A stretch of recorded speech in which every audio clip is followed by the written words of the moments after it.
A going out is a unique experience in the Montessori elementary classroom where a small group of students plan a trip, which is going out into the real world, off campus, to learn more about a particular subject or to answer questions that they have.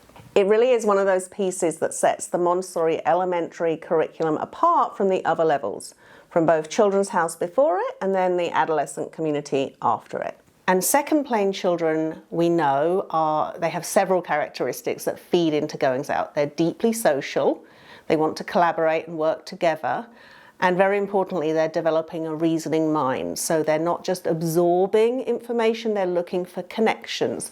So goings out are so key and important for the elementary child because they really build on and work with those characteristics. So they're natural pieces that the children want and need to do, and a goings out allows them, gives them a very real world experience of being able to do that. We've provided with them a procedure that the children understand, and we work with them on helping to understand that they go through. So the first step is they would actually fill out what we call a going out request form and hand to their guide, which says who they are, where they want to go, why they want to go, the questions they want answers to.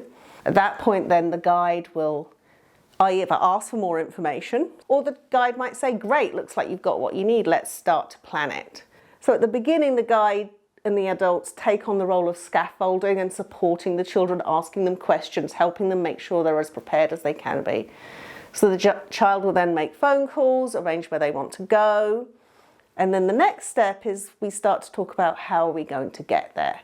So then they know they need an adult chaperone because the guides are going to be back at school teaching their classmates.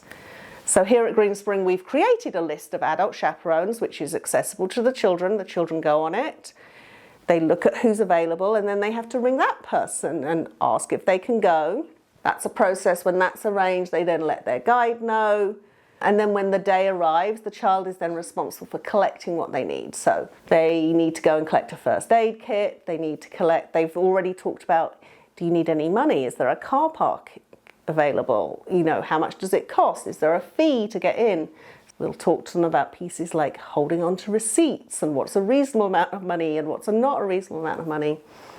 And then the big piece for many of our children is they need to actually hold the directions. So they've already researched how do we get to wherever they're going, and then they understand that they're responsible then of guiding their chaperone in terms of getting to the place they're going. Then you use the right lane to turn onto St. Paul Street. Okay. 350 feet on Charles Street. Right or left? Right.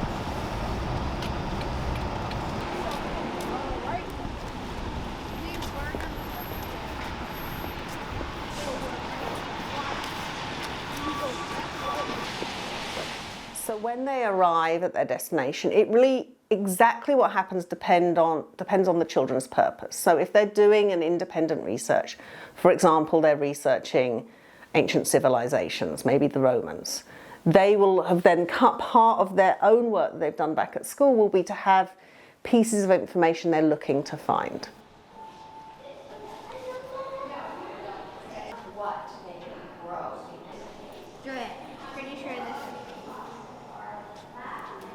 Oh wait, could you take a picture of 13? 13?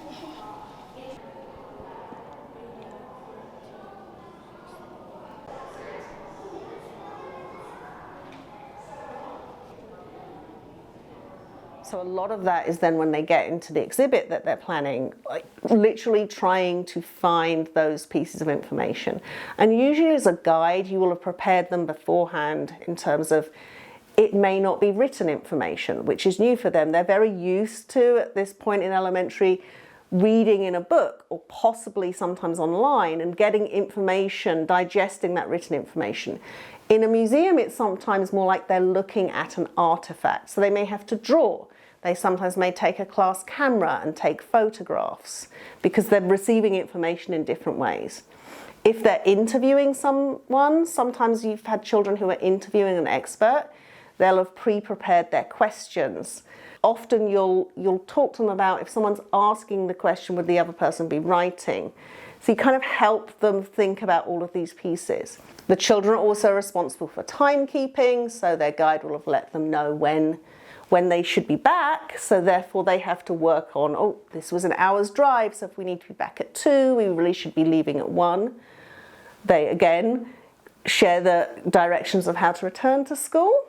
Return to school, they have to actually meet with various adults here to return cards and receipts and first aid, and then they return to their classroom. And a big part of goings out when they return is sharing what they've learnt with their classmates. So for many, that's in the form of, here's all the information I've gathered. They collate it, they edit it, they work with their group, and then they will present what they've learnt to their classmates. That can take the form of a book, a speech, a poster board. Some children use technology. That's a huge part of the learning, and that's what makes this, I think, a really unique and valuable learning experience. You know, this is an experience that really sets us apart, I would say, from most other elementary school experiences. So it's such an important and wonderful part of an elementary Montessori education.